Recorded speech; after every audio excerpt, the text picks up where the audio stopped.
আধা ঘন্টা ধরে মানুষের গিবত করতো না। কথা বলে ঠিক না? ঠিক। হ্যাঁ, এগুলো বন্ধ হয়ে যাবে খালি পিটনের ভয়ে। 80টা মার হবে, 80টা। সূরা নূর। যদি অপবাদ দিবার কি বলেন ঠিক কিনা? যদি বলেন ঠিক কিনা? হত্যার বদলে হত্যার রায় কার্য করার জন্য রাষ্ট্রীয়ভাবে খলিফা নির্বাচিত হতে হবে, ইসলামী আদর্শের মূর্ত প্রতীক রাষ্ট্রপ্রধান হতে হবে। এখন কি তা আছে? তাহলে একটা পরিবর্তন। বাঘাশাহী মসজিদে যে ওই দিঘির মধ্যে ডাব ফেলে দেয়, শিরিক হয় কি হয় না? হয়। 5 ওয়াক্ত নামাজ কোরআনের কোন জায়গায় আছে?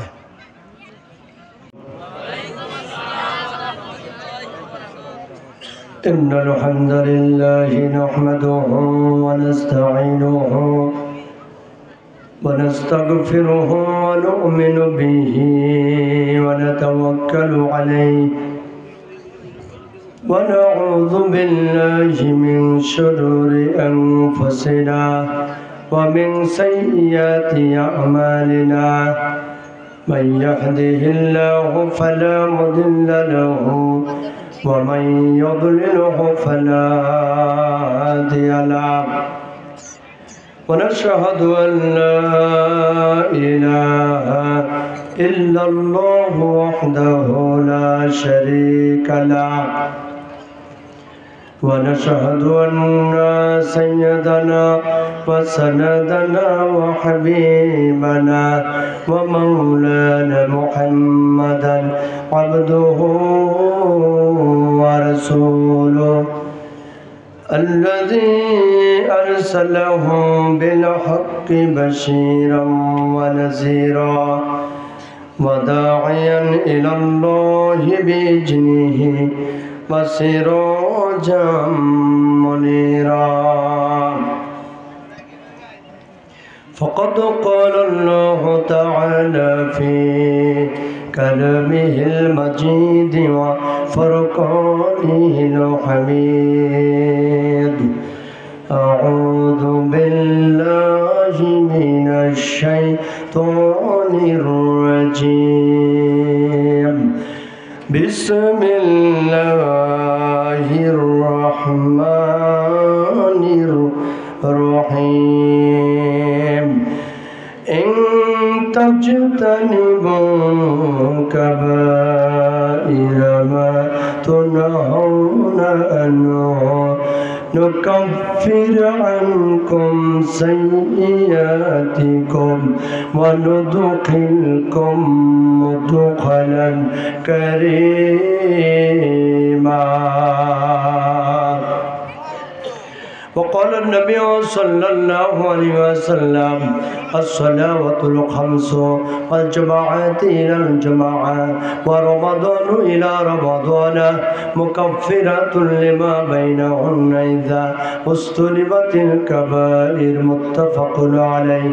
إن الله وملائكته يصلون على النبي يا أيها الذين آمنوا صلوا عليه وسلموا تسليما. اللهم صل على محمد وعلى آل محمد كما صليت على إبراهيم وعلى آل إبراهيم إنك حميد مجيد. আপনারা এই দুরূদ পড়লে গুনাহ হবে নাকি? আওয়াজ নাই কেন? মন খারাপ? তাহলে একটু আওয়াজ দিয়ে বলেন আল্লাহুম্মা বারিক আলা মুহাম্মাদ ওয়া আলা আলি মুহাম্মাদ কামা বারাকতা আলা ইব্রাহিম ওয়া আলা আলি ইব্রাহিম ইন্নাকা হামিদুম মাজিদ। আলহামদুলিল্লাহ, 23তম বার্ষিক তাফসীরুল কোরআন মাহফিল তালবাড়িয়া হাফিজিয়া মাদ্রাসা মাঠ প্রাঙ্গণে অনুষ্ঠিত। আজকের এই তাফসীরুল কোরআন মাহফিলে উপস্থিত সম্মানিত শ্রদ্ধাভাজন সভাপতি জনাব মোহাম্মদ আব্দুর রশিদ মাস্টার, সাবেক প্রধান শিক্ষক, পরানপুর উচ্চ বিদ্যালয়, চারঘাট, রাজশাহী, আল্লাহ প্রিয় মানুষকে হায়াতে তয়্যিবা সিয়াতে কুল্লিয়া দান করুন। আরো জোরে বলেন আমিন। মঞ্চোপস্থিত সম্মানিত প্রধান অতিথি, যিনি কিছুক্ষণ আগেই গুরুত্বপূর্ণ আলোচনা উপস্থাপন করেছেন, জনাব আলহাজ মোহাম্মদ ফখরুল ইসলাম, আল্লাহ রাব্বুল আলামিন তার খেদমতকে কবুল করুন। আগামীতে জাতির খেদমতে যদি আল্লাহ ইচ্ছে করেন তাকে আবার কবুল করবেন। তবে যদি তিনি আসেন, আল্লাহ যেন তাকে কোরআন সুন্নাহ দিয়ে জাতির খেদমত করার সুযোগ দান করেন। আমিন বলবেন না? মঞ্চোপস্থিত সম্মানিত হযরত উলামায়ে কেরাম, সম্মানিত দায়িত্বশীল ব্যক্তিবর্গ, আমার সামনে উপস্থিত ইসলাম প্রিয়, কোরআন প্রিয় তৌহিদি জনতা, পর্দার অন্তরালে অবস্থানকারী মা ও বোনেরা, শুকরিয়া আদায় করছি আমরা সে আল্লাহ পাক রব্বুল আলামিনের দরবারে যে আল্লাহ পাকের অশেষ মেহেরবানিতে আমরা একটি বছর পরে এই ময়দানে কোরআন শোনার জন্য বসতে পেরেছি। যে মহান রব্বুল আলামিন গতকালের দুর্যোগপূর্ণ আবহাওয়ার পরিবর্তে আজকে ভালো আবহাওয়া দান করেছেন, সেই মহান রবের দরবারে জানাই শুকরিয়া। জবান খুলে পড়ছি আলহামদুলিল্লাহ। দরুদ এবং সালাম বর্ষিত হোক বিশ্ব মানবতার মুক্তির দিশারি সর্বকালের সর্বশ্রেষ্ঠ মহামানব নাবিকুল শিরোমণি জনাবি মুহাম্মদ রাসূলুল্লাহ সাল্লাল্লাহু আলাইহি ওয়াসাল্লামের প্রতি দরুদ এবং সালাম বর্ষিত হোক। সকলে পড়ছি সাল্লাল্লাহু আলাইহি ওয়াসাল্লাম। নতুন জামাই শ্বশুর বাড়িতে গেলে শ্বশুর পরিবারের লোকজন যদি কিছু না বলে, জামাই কিন্তু কিচ্ছু করে না, খাবার দিলেও খায় না, ভাব দেখায়। নতুন জামাই একটু শালাশালিরা বলবে দোলা ভাই খান খান, কি বলেন? শাশুড়ি এসে বলবে বাবা জামাই বাবা একটু খাও বাবা, বেশি বেশি উঠায় দিবে, খাবে। তবে গা জামাই একটু খায়, আদর নেওয়ার চেষ্টা করে, ঠিক কিনা?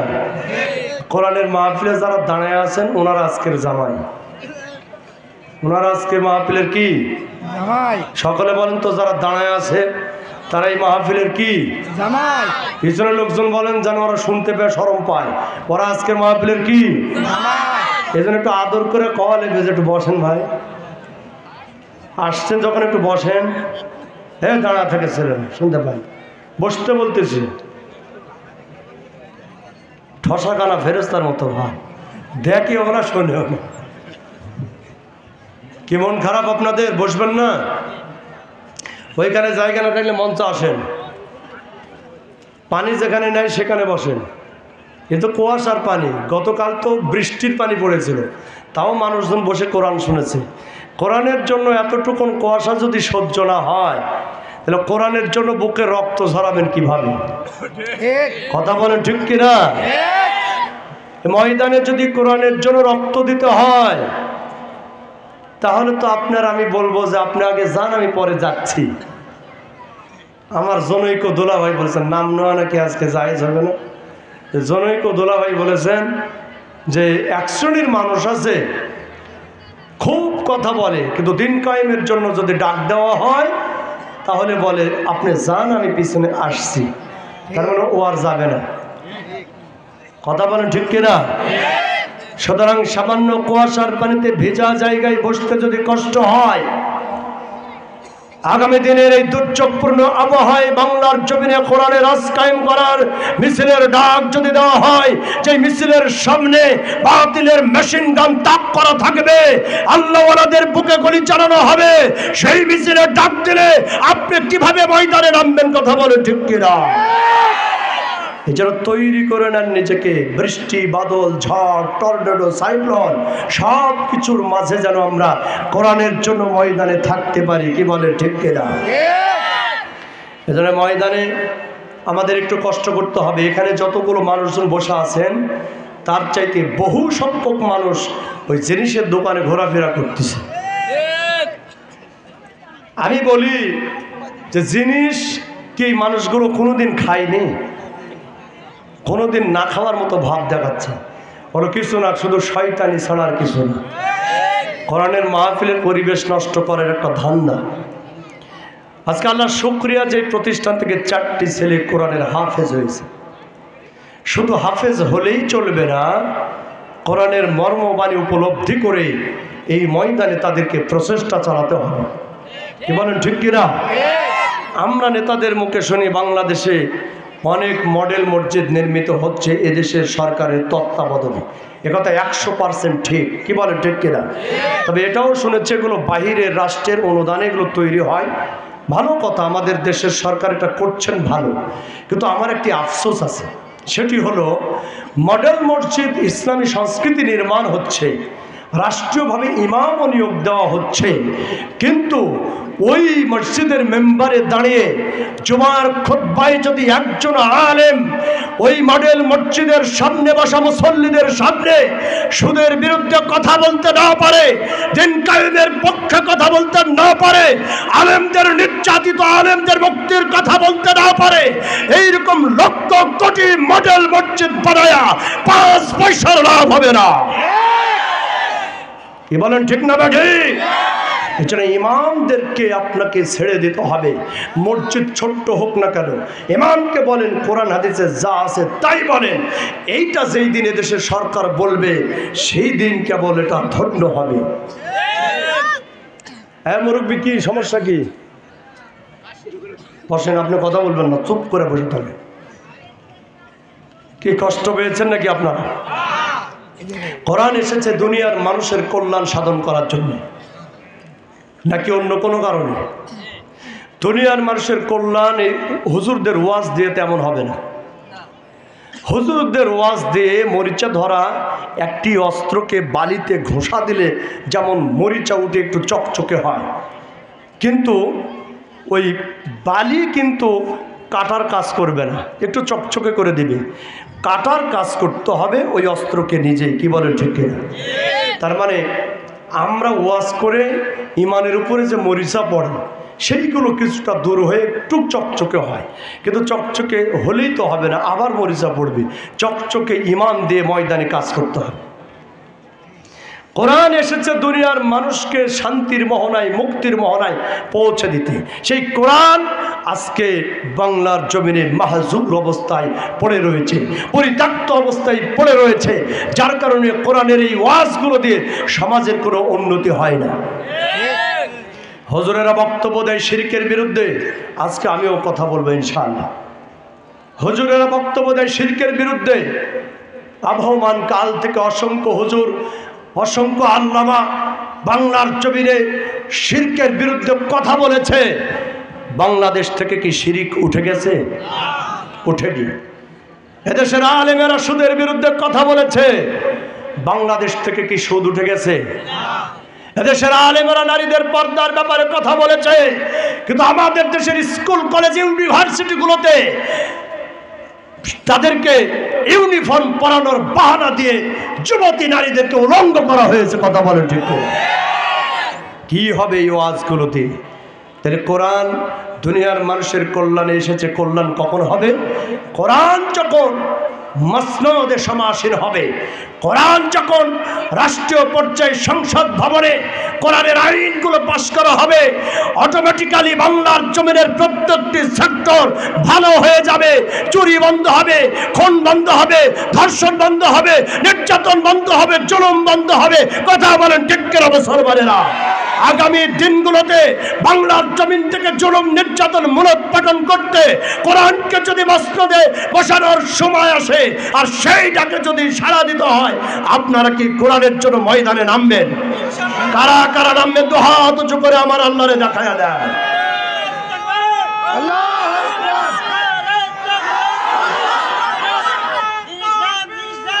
আলহামদুলিল্লাহ। হাত নামান।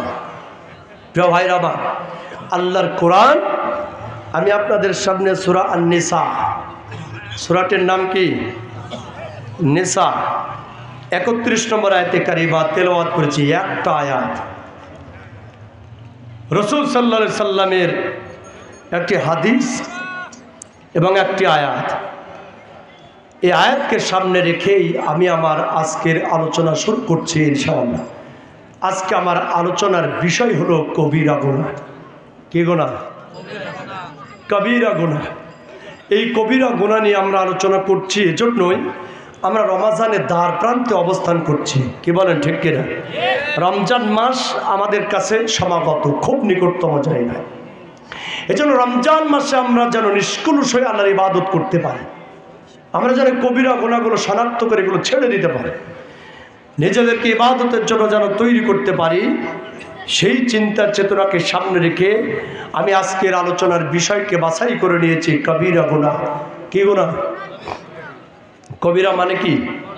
বড় গুনাহ। আমরা এই বড় গুনাহগুলো নিয়ে আলোচনা করব।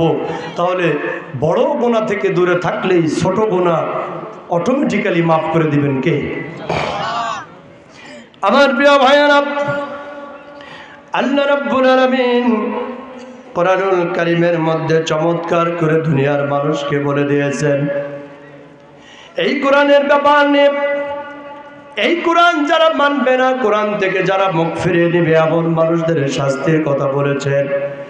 আজকে মাহফিলে এসে যারা এই ময়দান থেকে উঠে চলে যায়, কোরআনের আলোচনা যাদেরকে ভালো লাগে না, যারা জিনিসের আড্ডায় চায়ের স্টলে আড্ডা দিয়ে সময় নষ্ট করতে চায়, এমন ব্যক্তিদের ব্যাপারে আমার আল্লাহ বলেন, ওয়ামান আ'রাদা আন যিকরি ফাইন্না লাহু মাঈশাতান যানকা ওয়া নাহশুরুহু ইয়াওমাল কিয়ামাতি আ'মা। আল্লাহ রাব্বুল আলামিন বলেন কোরআনুল কারীমের সূরা তাহা 124 নম্বর আয়াতে কারিমা, আল্লাহ পাক বলেছেন যে মানুষ আল্লাহর এই জিকির থেকে, কোরআন থেকে মুখ ফিরিয়ে নিয়ে চলে যাবে, আল্লাহ রাব্বুল আলামিন ওই ব্যক্তির জন্য দুনিয়ার জীবনটা সংকীর্ণ করে দিবে। কোরআন থেকে যারা মুখ ফিরিয়ে নিয়ে চলে যায়, ঘাটতেরা করে চলে যায়, কোরআনের আলোচনা পছন্দ হয় না, কোরআনের হক কথাগুলো মানতে পারে না, এমন কিছু বেঈমানের সমাজে আছে না নাই? আল্লাহ বলেছেন ওই মানুষগুলো আমি দুনিয়ার জীবনটা সংকীর্ণ করে দিব।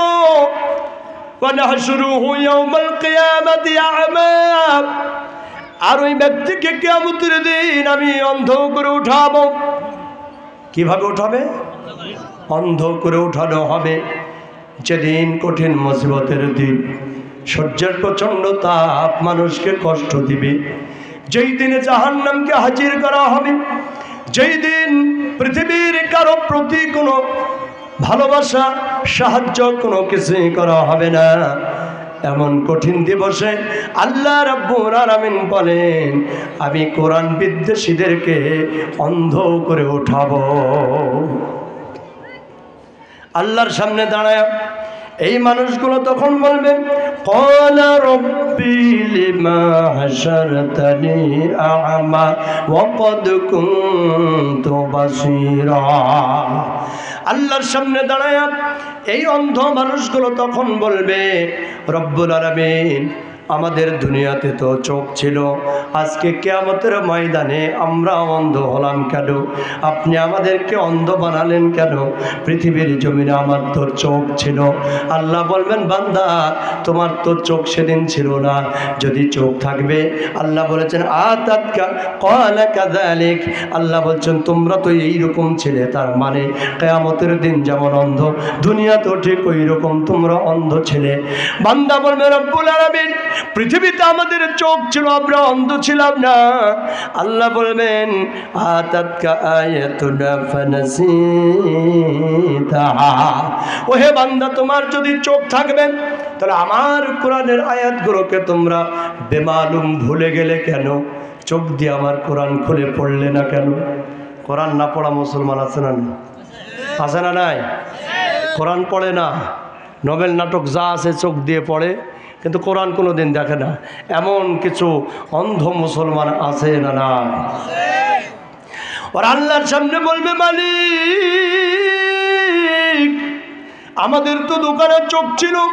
আল্লাহ বলবে ক্বালা কাযালিক, না তোরা তো এইরকমই ছিলে।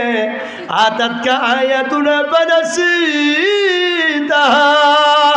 বান্দা তোমার কাছে আমার কোরআনের আয়াতগুলো গিয়েছিল, যদি চোখ থাকতো তাহলে চোখটা মেলে আমার কোরআনের বিধানগুলো একটু দেখে বেড়াতে, আমার কোন বিধান কোথায় আছে একটু জানতে, পড়তে, মানতে, এই বিধানগুলো প্রতিষ্ঠার জন্য জমিনে সংগ্রাম চালাতে।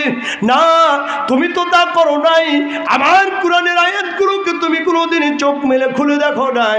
এই জন্য দুনিয়াতে যেমন আমার কোরআনকে তুমি ভুলে গিয়েছিলে, আজকের দিনেও ওয়াকাযালিকাল ইয়াউমা তুনসা, আজকে কিয়ামতের এই কঠিন দিবসে আমি রব্বুল আলামিন তোমাকেও ভুলে থাকব। আল্লাহ যদি ভুলে যায়, আপনার কোন নেতা আছে কিয়ামতের দিন আপনারে বাঁচাবে? আছে? কোন নেতা আছে আপনাকে কিয়ামতের দিন আল্লাহর সামনে সুপারিশ করবে? করবে না। একজন নেতাই কিয়ামতের দিন সুপারিশের দায়িত্ব পাবেন, তিনি হলেন আখিরি জামানার নবী মুহাম্মদ রাসূলুল্লাহ।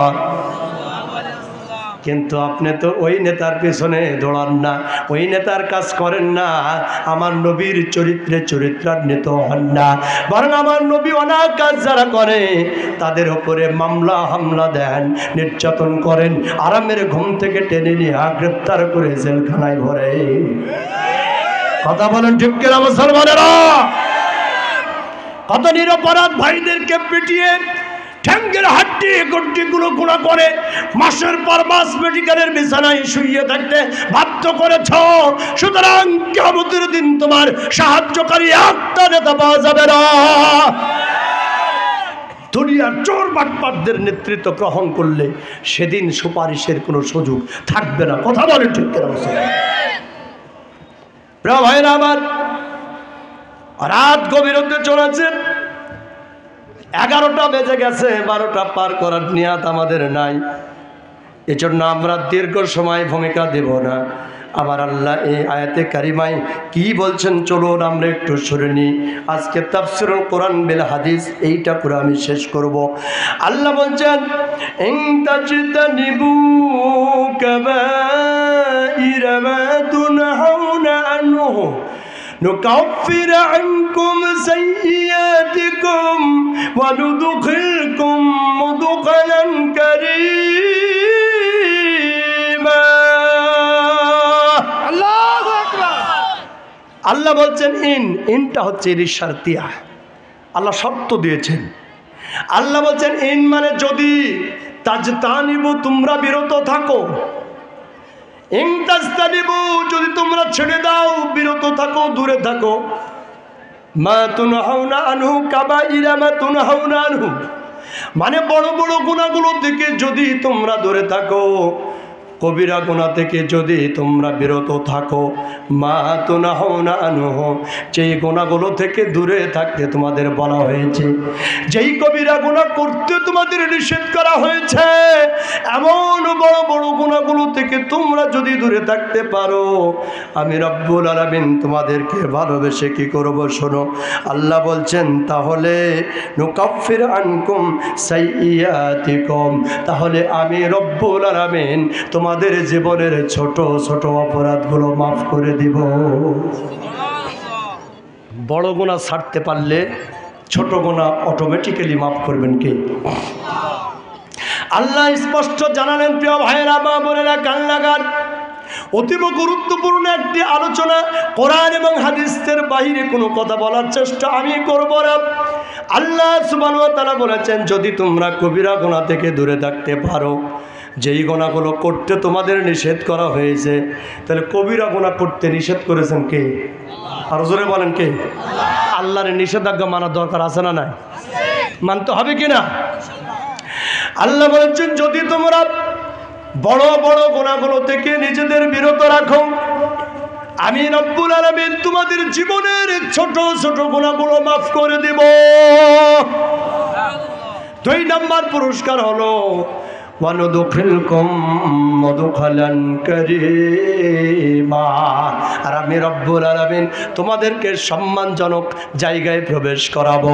সকল মুফাসসিরিনে কেরামগণ বলেছেন এখানে কারিমা, আল্লাহ পাক বলেছেন কারিমা আল জান্নাহ, তার মানে সম্মানজনক জান্নাতের মধ্যে আমি আল্লাহ জায়গা করে দিব। জান্নাতে যাবার একটি চমৎকার পথ। কবিরা গুনাহ ছাড়তে পারলেই আপনার জীবনের সগীরা গুনাহ মাপ, সাথে সাথে আল্লাহ আপনার জান্নাত দিয়ে দিবেন। সেই কাজ করার দরকার আছে না? না দেখি আমরা ওইটাই শুনবো আজকে, একেবারে ধারাবাহিক আলোচনা শুনবো ইনশাআল্লাহ। এই আয়াতের ব্যাখ্যায় তাফসীরে জারীরের ভিতরে আল্লাহ রসুলের একটি চমৎকার হাদিস এসেছে। কান লাগান, কেউ অন্যমনস্ক হবেন না। একটা ঘন্টা এই দিকে একেবারে হৃদয় কান লাগায় দেয়। হড়মি ধর্মী বাদ দিই, আল্লাহর কোরআন থেকে ডাইরেক্ট কথা বলি নাকি? আমার ভাষা বুঝতে কি কোনো সমস্যা বোঝা যাচ্ছে তো? আচ্ছা শোনেন তো, তাফসীরে জারীরের মধ্যে এই আয়াতে কারিমার ব্যাখ্যায় আল্লাহ রসুলের সাহাবী হযরতে আবু হুরায়রা রাদিয়াল্লাহু তাআলা আনহু একটি চমৎকার হাদিস নিয়ে এসেছেন। হযরতে আবু হুরায়রা রাদিয়াল্লাহু তাআলা আনহু বলছেন, একদিন আল্লাহ রসুল আমাদের সামনে আগমন করলেন। আমরা রসুলের সাহাবারা ময়দানে বসে আছি, নবীজি আমাদের সামনে দাঁড়ালেন। আল্লাহ রসুল আমাদের সামনে দাঁড়ায়া আমরা রসুলের সাহাবীরা নবীজির চেহারার দিকে চাতক পাখির মতো চেয়ে আছি। আমরা রসুলের দিকে তাকিয়ে আছি, নবীজি আমাদের দিকে তাকিয়ে তিনি ভাষণ শুরু করলেন, আল্লাহর প্রশংসা করলেন। করার পর নবীজি বলেন, ওই আল্লাহর নামে কসম, ওই আল্লাহর নামে কসম যে আল্লাহর হাতে মুহাম্মাদের প্রাণ। সুবহানাল্লাহ বলবেন না? আমাদের প্রাণ কার হাতে? আমাদের জীবনের মালিককে, মরণের মালিককে। এই সাইডের লোকজন কথা বলে না, বলেন তো জীবনের মালিকটাকে, মৃত্যু দেবার মালিককে। তাহলে যারা ভয় করেন দিন কায়েমের আন্দোলনে ময়দানে গেলেই গুলি খেয়ে মরা লাগতে পারে, এই চিন্তা যারা করে তারা মনে হয় মৃত্যুর মালিককে আল্লাহ বাদ দিয়ে অন্য কাউরে মানে। আপনি জিহাদের ময়দানে থাকলেও আপনার মৃত্যু হবে না, ঘরের মধ্যে বসে থাকলেও আপনি বেঁচে থাকবেন না, কারণ মৃত্যু যখন আসার তখনই আসবে। বাস্তব জীবনে আমার প্রিয় ভাইকে দেখেছি, আমি যে ভাইয়ের কথা বলছি আমার ওই ভাই এই মাহফিলে বসে থেকে কথা শুনছে। জালিমের নির্যাতন নিষ্পেষণে বেঁচে থাকার কথা না, জ্ঞান হারিয়ে যিনি পড়েছিলেন দীর্ঘ সময়, শরীর থেকে অনেক রক্ত ঝরেছে, হাড্ডিগুলো ভেঙে টুকরো টুকরো হয়েছে, এরপরেও তিনি মরেননি। যিনি বাঁচায় রেখেছেন চিৎকার দিয়ে বলেন তিনি কে? প্রিয় ভাইরা আমার, আল্লাহ রসুল দাঁড়ায় গেলেন, বললেন আমার সাহাবারা তোমরা আমার বক্তব্য শ্রবণ করো। ওই আল্লাহর নামে কসম যে আল্লাহর হাতে মুহাম্মাদের প্রাণ। এই কথা আমার নবী তিনটি বার বলেছেন। তিনটা বার এই কথা বলার পর নবীজি আর কোনো কথা বলেন নাই। আল্লাহ রসুল সাহাবাদের সামনে মাথাটা নিচু করে দাঁড়িয়ে থাকলেন।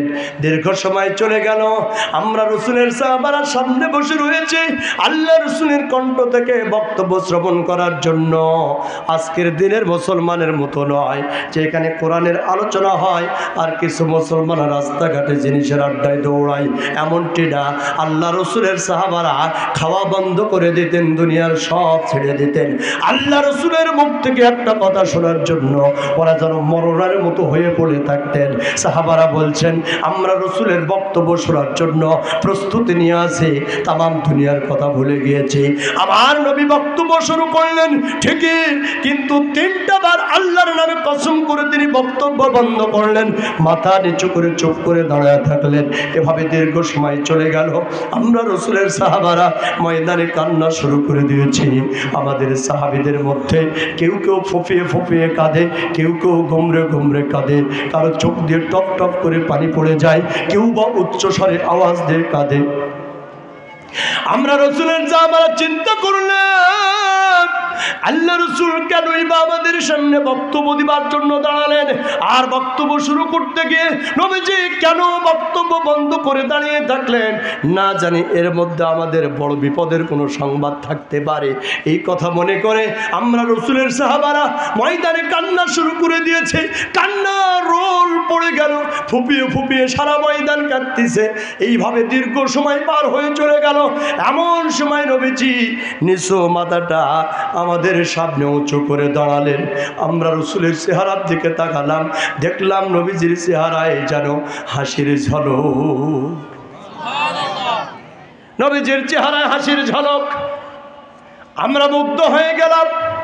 আল্লাহ রসুলের মুখে হাসি মাখা মুখখানা দেখে আমরা এত বেশি খুশি হয়ে গেলাম, আমাদের কারো লাল বর্ণের ঘোড়া যদি মরুভূমির প্রান্তরে হারিয়ে যেত আর দীর্ঘ সময় পর হারানো ঘোড়াটা যদি ফেরত পেতাম, তখন যত বেশি খুশি না হতাম, আমার রসুলের হাসি মাখা মুখ দেখে তার চাইতেও বেশি আমরা খুশি হয়েছি। এত খুশি হয়ে গেছে। এবার রসুল বক্তব্য শুরু করছেন। কি কষ্ট পাচ্ছেন আপনারা? এই আয়াতে সূরা নিসা 31 নম্বর আয়াতের ব্যাখ্যায় এই হাদিসটি তাফসিরে জারিরের মধ্যে এসেছে। রাসূল সাল্লাল্লাহু আলাইহি সাল্লাম বলেন, আমার সাহাবারা শোনো, আল্লাহর বান্দাদের মধ্যে যেই বান্দারা দিনের মধ্যে 5 ওয়াক্ত নামাজ আদায় করবে। কয় ওয়াক্ত? বক্তব্য শুরু হয়ে গেছে। রাসূল বলছেন, আল্লাহর বান্দাদের মধ্যে যারা দৈনিক 5 ওয়াক্ত নামাজ আদায় করবে। তাহলে নামাজ কয় ওয়াক্ত? আমাদের সমাজের মুসলমানেরা মুসলিমেও কিছু লোক 5 ওয়াক্ত নামাজ পড়ে, আর বাদ বাকি বেশিরভাগ মুসলমানেরা নামাজ ছাড়াই মুসলমান। কথা ঠিক না ঠিক? কেউ বা 2 ওয়াক্ত পড়ে, কেউ বা 1 ওয়াক্ত পড়ে, আবার কেউ বা সপ্তাহ পার করে জুমার নামাজটা পড়ে। আবার এমন কিছু মুসলমান আছে সারাটা বছর নামাজ পড়ে না, ওরা শুধু ঈদের নামাজে চলে যায়। বক্তার চাইতো নামি দামি শেরওয়ানি পরে, টুপি পরে, জুব্বা পরে, ইমামের ডান কাতারে দাঁড়ায়। ইমাম কমা হলে ওর দোয়া কালমা শেষ। কি বলে ঠিক না ঠিক? প্রিয় ভাইরা আমার শেরওয়ানিটা ভালো লাগতেছে আপনাদের? যিনি দিয়েছেন তার জন্য দোয়া করবেন। এটা কিন্তু আমার টাকা দেখ কিনা না, খালি হুজুরেরা পরার দিয়ে চলে। কি বলে? আমার একজন দুলা ভাই এটা দান করেছে। আজকে প্রথম এই মাহফিলে এটা গায়ে দিয়ে ওয়াজ শুরু করেছে।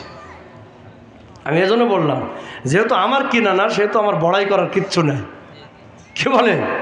দানের জিনিস আল্লাহ যিনি দিয়েছেন তার পুরো পরিবারকে যেন হেফাজত করে। যিনি দিয়েছেন তিনি এর আশেপাশেই আছেন আর কি। প্রিয় ভাইরা আমার, আল্লাহ রাসূল বললেন, আল্লাহর কোন বান্দা যদি দিনের মধ্যে 5 ওয়াক্ত নামাজ পড়ে, তাহলে নামাজ কয় ওয়াক্ত? সেই দিন এই বাঘার এক মাহফিলে এসে ওই একটা মাহফিলে গেলাম প্রথম 12 তারিখ ফেব্রুয়ারি। প্রশ্ন করলো যে 5 ওয়াক্ত নামাজ কোরআনের কোন জায়গায় আছে? এই বাঘার মানুষ প্রশ্ন করেছে, হুজুর উত্তর দেন কোরআনের কোন জায়গায় 5 ওয়াক্ত নামাজ আছে? কারণ কোরআনে তো 5 ওয়াক্ত নামাজের কথা বলা নাই। এ কথা ঠিক, কিন্তু কোরআনের ব্যাখ্যা যেটা, তার নাম কি? হাদিস। কোরআনের ডাইরেক্ট ব্যাখ্যা গ্রন্থ কি? হাদিস। রাসূল করিম সাল্লাল্লাহু আলাইহি সাল্লাম বলেন প্র্যাকটিক্যাল কোরআন। কি বলেন ঠিক কিনা? কোরআন হলো থিওরিক্যাল কোরআন, আর রাসূল হলেন প্র্যাকটিক্যাল কোরআন। এই কোরআনটা আসলে কি, তা নবীজি তার বাস্তব জীবনে বাস্তবায়ন করে জাতিকে দেখায় দিয়েছে। আম্মা জান আয়েশাকে প্রশ্ন করা হলে আয়েশা সিদ্দিকা বললেন যে তোমরা কোরআন পড়নি? আমার রাসূলের চরিত্র হলো এই কোরআন। কোরআন যা, আমার নবীর চরিত্রও তাই। এর চাইতে ভালো মানুষ কি আর দুনিয়াতে আছে? তারেও মেরে শরীর থেকে রক্ত ঝরাইছে। ওই জালিম সম্প্রদায় এখনো আছে না? না, ওরা হুজুরদেরকে সহ্য করতে পারে না, খালি জেলখানায় ভরে হয়। আমাদের প্রিয় আল্লামাকে 13টা বছর ধরে বন্দি রেখেছিল ষড়যন্ত্র করে, দুনিয়া থেকে বিদায় করেছে। কথা বলে ঠিক কিনা? আমরা এর বেদনা ভুলি না। ওই আবু জাহেল, উতবা, সাইবার আত্মীয় স্বজন এখন এই দেশে আছে। ওরা যেমন আমার নবীকে সহ্য করতে পারেনি, উন্নত চরিত্র অধিকারী হবার পরেও নবীজির প্রতি জুলুম চালিয়েছে। নবীর উত্তরাধিকারী আলেমদের প্রতি যারা জুলুম চালায়, তারাও ওই আবু জাহেলের বংশধর। আমার ভাইয়েরা, দৈনিক 5 ওয়াক্ত নামাজ আদায় করতে হবে। এই ব্যাপারে রাসূল বলেছেন, as-salawatul khamsu wal jumu'atu ila al-jumu'ah wa ramadan ila ramadan mukaffiratun lima bainahunna idha ustunibatil kaba'ir। Bukhari মুসলিম শরীফের হাদিস, আল্লাহ রাসূল বলেছেন আসসালামাতুল খামসু, 5 ওয়াক্তের নামাজ। রাসূলের হাদিস থেকে কয় ওয়াক্তের নামাজ পাওয়া গেল? কয় ওয়াক্ত? 5 ওয়াক্তের নামাজ। ওয়াল জুমাআতি ইলাল জুমাআ, এক জুমা থেকে আরেক জুমার নামাজ। ওয়া রমাদানু ইলা রমাদানা, এক রমজান থেকে আরেকটা রমজান, মানে সারা বছরের ব্যবধান। মুকাফফিরাতুল লিমা বাইনাহুন্না, এই সময়ের মধ্যে যত গুনাহ হয় সব গুনাহগুলোকে মিটিয়ে দেয়, শুধুমাত্র কেবলমাত্র যারা কবিরা গুনাহ থেকে দূরে থাকে। তার মানে আপনি হয়তো বুঝেননি, ফজরের নামাজ পড়ার পর জোহরের নামাজ আসা পর্যন্ত একটা সময় আছে না নাই? এই সময়ের মধ্যে যদি কোনো বান্দার জীবনে ছোট ছোট গুনাহ হয়, জোহরের নামাজ পড়ার সাথে সাথে এই ফজর থেকে জোহর মাঝখানের যত সগীরা গুনাহ, এই 2 ওয়াক্ত নামাজ পড়ার কারণে আল্লাহ মাঝখানের সব গুনাহ মাফ করে দিবে। জোহর থেকে আসর পর্যন্ত এই ফাঁকা টাইমের গুনাহ মাফ করবে, আসর থেকে মাগরিব পর্যন্ত ফাঁকা টাইমের গুনাহ মাফ করবে, মাগরিব থেকে ঈশা পর্যন্ত এই ফাঁকা সময়ের গুনাহ মাফ করে দিবে। আর ঈশা থেকে পরবর্তী ফজর পর্যন্ত সারা রাতের সগীরা গুনাহগুলো আমার আল্লাহ পাক অটোমেটিক্যালি মাফ করে দিবে। কষ্ট হচ্ছে এই কথাগুলো শুনে? আবার এক জুমা থেকে আর এক জুমা পর্যন্ত এক সপ্তাহের সময় আছে না নাই? যারা 5 ওয়াক্ত নামাজের সাথে জুমার নামাজও পড়ল, এই সপ্তাহে জুমা পড়লো, আগামী সপ্তাহে পড়বে, মাঝখানে 7 দিনের মধ্যে যত সগীরা গুনাহ হবে আমার আল্লাহ পাক সব গুনাহ মাফ করে দিবে। এইবার রমজান আসেন, এই বছরে রমজান পালন করেছে, আবার সামনে বছরে রমজান পালন করবে, মাঝখানের একটা বছর ধরে যত সগীরা গুনাহ আপনার হবে, ওই আগামী বছরে রমজান পালন করার সৌভাগ্য যদি হয়, এই বছরের মধ্যে যত ছোট ছোট গুনাহ হয়েছে আমার আল্লাহ সব গুনাহ মাফ করে দিবে।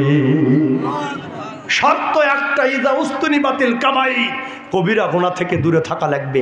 কবিরা গুনাহ থেকে দূরে থাকতে পারলে ছোট ছোট গুনাহ এমনিতেই মাফ। এটা আল্লাহ পাকের একটা বড় অফার। কি ঠিক না বেটা? 1 কেজির হুইলের পাউডার কিনবেন, কোনো অফার নাই? আছে?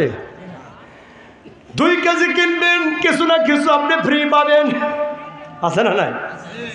ভারতের ঘড়ি কিনবেন, ওখানে আবার বালতি পাওয়া যায়। এইরকম বড় বড় জিনিস কিনলে ছোট ছোট জিনিস উপহার পাওয়া যায় কিনা? কথা বল না। আল্লাহ বান্দাকে অফার দিচ্ছেন, শুনো বান্দা, বড় বড় গুনাহ ছেড়ে দাও, আমি আল্লাহ ছোট গুনাহ এমনিতেই মাফ করে দেব। এমনি মাফ হয়ে যায়। তাহলে 5 ওয়াক্তের নামাজ যারা আদায় করবে তাদের জীবনে কোনো গুনাহ থাকবে না। রাসূল বলেছেন, একজন বান্দা যখন ওযুর স্থানে যায়, বিসমিল্লাহ বলে ওযু শুরু করে, যখন তারা কবজি পর্যন্ত ধৌত করে, এই হাতের দ্বারা যত সগীরা গুনাহ হয়েছে, এই কবজি ধুত করার ওই পানির শেষ বিন্দুর সাথে হাতের সকল সগীরা গুনাহগুলো জমিনে পড়ে যায়। এইভাবে সারা অঙ্গ প্রত্যঙ্গ ধুত করবে আর ওযুর স্থান থেকে নিষ্পাপ হয়ে নামাজের জন্য চলে যাবে। সুবহানাল্লাহ বলবেন। এইবার আসেন, নবীজি বক্তব্য দিচ্ছেন 5 ওয়াক্তের নামাজ যারা পড়বে। নাম্বার 2, রমাদান মাসের সিয়াম যারা পালন করবে। রমজানের সিয়াম আসতেছে সামনে, পালন করার দরকার আছে না নাই? রমজানের সিয়াম পালন করা ফরজ করে দিয়েছেন কে? আল্লাহ বলে, আইয়ুহাল্লাযীনা আমানু কুতিবা আলাইকুমুস সিয়াম কামা কুতিবা আলাল্লাযীনা মিন ক্বাবলিকুম লাআল্লাকুম তাত্তাকুন।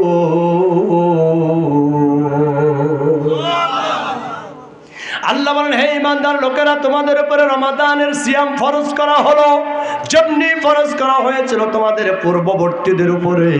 এটা ফরজ করেছি এই জন্য যে তোমরা যেন মুত্তাকি বান্দা হতে পারো। মুত্তাকি বান্দা হতে পারলেই আল্লাহর জান্নাত। বলেন সুবহানাল্লাহ। এজন্য রমজানের সিয়াম পালন করতে হবে। কিন্তু আমাদের দেশের কিছু একেবারে তাগড়া যুবকদেরকে দেখা যায় রমজান মাসে দিনের বেলায় বিড়ি সিগারেট খায় আর ঘুরে। আছে না নাই? বিড়ি খায়, সিগারেট খায়, গাঁজা খায়, ভাত খায়, যা খুশি তাই করে। আন্দাজে অসুস্থতার ভান ধরে তাকে বলে আমার গ্যাস্ট্রিক। তোর গ্যাস্ট্রিক হচ্ছে, আমার দোলা ভাইয়ের ওষুধের দোকান আছে, কিনা খা, অসুবিধে কি বলেন? প্রিয় ভাইয়েরা আমার, এগুলো ভণ্ডামি ছাড়া কিছু না। কিছু মানুষ থাকতে পারে অসুস্থ, তবে যুবকদের তো এত অসুখ থাকার কথা না, ঠিক না ভাই? ঠিক। এরা আল্লাহর এই সিয়াম পালন করে না। নবীজি বলেছেন যারা 5 ওয়াক্তের নামাজ পড়বে, নাম্বার 2 যারা রমাদান মাসে সিয়াম পালন করবে, নাম্বার 3 যারা তাদের উপরে ফরজ হওয়া যাকাত আদায় করবে। যাকাত আদায় করার দরকার আছে না নাই? আমাদের সমাজের ধনীরা যাকাত তো দেয় না, বরং গরিবের অর্থ চুরি করে খায়। যাকাত যারা দিবেন, 4 নম্বর নবীজি বলেছেন এই 3টা কাজের সাথে, নাম্বার 1 5 ওয়াক্তের নামাজ আদায় করবে, নাম্বার 2 রমাদান মাসে সিয়াম পালন করবে, নাম্বার 3 ফরজ যাকাত যারা আদায় করবে, আর নাম্বার 4 ধ্বংসাত্মক 7টা বড় বড় গুনাহ থেকে দূরে থাকবে। আল্লাহ ওই বান্দার জন্য জান্নাতের 8টা দরজা খুলে দিয়ে বলবে, বান্দা তোমার যেই দরজা দিয়ে খুশি আমার জান্নাতে ঢুকে যাও। তাহলে রাসূল এই আয়াতের ব্যাখ্যায় একটা চমৎকার হাদিস বললেন। নাম্বার 1 কয় ওয়াক্তের নামাজ, নাম্বার 2 রমাদান মাসে সিয়াম পালন করতে হবে, নাম্বার 3 ফরজ যাকাত আদায় করতে হবে, নাম্বার 4 বড় বড় 7টি গুনাহ থেকে দূরে থাকতে হবে। এই 7টা গুনাহ থেকে যারা দূরে থাকতে পারবে, আল্লাহ তাদের জন্য জান্নাতের 8টা দরজা খুলে দিয়ে বলবেন, বান্দা তোমার যেই দরজা দিয়ে খুশি আমার জান্নাতের মধ্যে দাখিল হয়ে যাও। এজন্য আল্লাহ বলেছেন ওয়ানুদখিলকুম মুদখালান কারীমা। এই যে আল্লাহ বলেছেন বড় গুনাহ ছেড়ে দাও, তাহলে আমি তোমারে পুরস্কার দেব, আমার জান্নাতের মধ্যে ঢোকায় দেব। কি বলেন, ঠিক না বেটা? তাহলে নামাজের কথাও আমরা জানি, রমজানের কথাও জানি, যাকাতের কথাও আমরা জানি। এইবার আমরা জানবো, আল্লাহ যেহেতু শুরুতে বলেছেন ইনতাস্তানিবু কাবাইরা, বড় বড় গুনাহ থেকে দূরে থাকতে হবে। রাসূলও বললেন 7টা গুনাহ থেকে দূরে থাকতে হবে। এখন আমরা এই 7টা গুনাহ নিয়ে আলোচনা করতে চাই। কষ্ট পাচ্ছেন? আমরা এখন ওই 7টা গুনাহকে চিনব আল্লাহর হাদিস দিয়ে। কি দি? عن أبي هريرة رضي الله تعالى عنه قال قال رسول الله صلى الله عليه وسلم اجتنبوا 7 الموبقات قالوا يا رسول الله وما هن قال الشرك بالله والسحر وقتل النفس التي حرم الله إلا بالحق وأكل الربا وأكل مال اليتيم والتولي يوم الزحف وقذف المحصنات المؤمنات الغافلات। মুত্তাফাকুন আলাইহি, বুখারী মুসলিম শরীফের হাদিস। 7টা গুনার কথাই হাদিসের মধ্যে আছে। আমরা শুরু করছি। নাম্বার 1 ক্বালা আশ-শিরকু বিল্লাহ। 1 নাম্বার কবিরা গুনাহ হলো আল্লাহর সাথে শিরিক করা। 1 নাম্বার কবিরা গুনাহ কি? সবাই বলেন 1 নাম্বার কবিরা গুনাহ কি? শিরিক মারাত্মক অপরাধ, অন্যায় কাজ। হযরত লুকমান হাকিম কলিজার টুকরা সন্তানকে বসে রেখে উপদেশ দিচ্ছেন। সন্তানকে ডেকে বলছেন, আমার কলিজার টুকরা সন্তান, লা তুশরিক বিল্লাহ, আল্লাহর সাথে কাউকে শিরিক করবা না। জেনে রাখবা, ইন্না শিরকা লা যুলমুন আযীম, নিশ্চয়ই শিরিক হলো মস্ত বড় জুলুম। অতএব আল্লাহর সাথে কাউরে তুমি শিরিক করবা না। কথা কার? এখন বাংলাদেশের মুসলমান শিরিক করে কি করে না? করে। বাঘাশাহী মসজিদে যে ওই দিঘির মধ্যে ডাব ফেলে দেয়, শিরিক হয় কি হয় না? হয়। মাজারে গিয়া সিজদা দিয়ে বলে, একটা ছেলে দে রে বাবা, একটা ছেলে দে, কামাই খাবার নয় রে বাবা, মাটি দিবার দে। আছে না নাই? এরম শিরিক সমাজে আছে না নাই? মাজারে সিজদা দেয়, মাজারে ফুল দেয়, রাস্তার মোড়ে মোড়ে মূর্তি বানায়, বাংলাদেশের মুসলমানেরা মূর্তি বানায়। কথা ঠিক না বা ঠিক? আপনি ওয়াজ দিয়ে কি করবেন? কিয়ামত পর্যন্ত শিরকের ওয়াজ করলে বাংলাদেশের মোড় মোড় থেকে, রাস্তার মাথা থেকে এই সমস্ত মূর্তি সরানো যাবে না। আপনি এই তো সমাজের মূর্তিগুলো সরালেও সরাইতে পারেন, কিন্তু সব চাইতে বড় শিরক হলো আল্লাহর আইনকে বাদ দিয়ে মানুষের আইন দিয়ে রাষ্ট্র চালানো। এই শিরক আপনি সরাবেন কি দিয়া? বাংলাদেশের সংসদ চলে, বাংলাদেশ চলে কার আইন দিয়া? এই কথা হয় না? মানুষের তৈরি করা আইন দিয়ে সংসদ চলে, মানুষের আইন দিয়ে বাংলাদেশ চলে। যারা এই সংবিধানকে রক্ষা করার সংগ্রাম করে আল্লাহ রাসূলের কথা অনুযায়ী, তারা সব চাইতে বড় মুশরিক। তুমি খালি মডেল মসজিদের কথা বললে হবে না, তোমার এই দিকে নজর দেওয়ার দরকার আছে না? না, এই কথা বলেন ঠিক কিনা? মসজিদ নির্মাণ করলে জান্নাত পাওয়া যায়, এ কথাও ঠিক। আবার শিরিককে লালন পালন করলে দুজকে যাওয়া লাগবে, এই কথাও ঠিক। কথা বলে ঠিক কিনা? অত সস্তা না খালি তসবিহ টিপবার মসজিদ বানাবো আর জান্নাতে চলে যাবো, অত সস্তা না। যতদিন পর্যন্ত মানুষের আইনকে উপেক্ষা করে আল্লাহর আইন বাস্তবায়ন করার সংগ্রাম না করবে, কোটি কোটি মসজিদ বানালেও জান্নাত হবে না। কথা বলেন ঠিক কিনা মুসলমানেরা? এই জন্য আল্লাহর আইন দিয়ে দেশ রাষ্ট্র পরিচালনা করতে হবে, সংসদ চালাইতে হবে কার আইন দিয়ে? এটা চালু করেন, আমরা সমাজ থেকে দিন কায়েমের আন্দোলন টোটালি বাদ দিয়ে দিব, দেখ তোমারই নেতৃত্ব মারমা, কোনো আপত্তি নেই। আমাদের একটাই চাওয়া, আল্লাহর কোরআন দিয়ে রাষ্ট্র চালাও। কথা বলেন ঠিক কিনা? আমাদের একটাই পাওয়া, আল্লাহর কোরআনের বিধান সংসদ ভবনে চালু করো। যদি করতে পারো, আজকের মাহফিলের কথা দিলাম, আমরা সবাই তোমার দলের কর্মী হয়ে যাব। কিন্তু যতদিন এটা হবে না, ততদিন আমরা তোমার সাথে নাই। কি বলেন? মসজিদ নির্মাণ ভালো কথা, চালায়া যাও। আমরাও চাচ্ছি বেশি বেশি মসজিদ বানাবো। কি বলেন ঠিক কিনা? কারণ মসজিদে তো তোমাদের ঢোকা লাগে না, আমরাই ঢুকি, এজন্য মসজিদ ভালো হোক। আলহামদুলিল্লাহ। এক নম্বরের কবিরা গুনাহ হলো শিরকু বিল্লাহ, আল্লাহর সাথে কি করা? শিরিক হলো দুই প্রকার।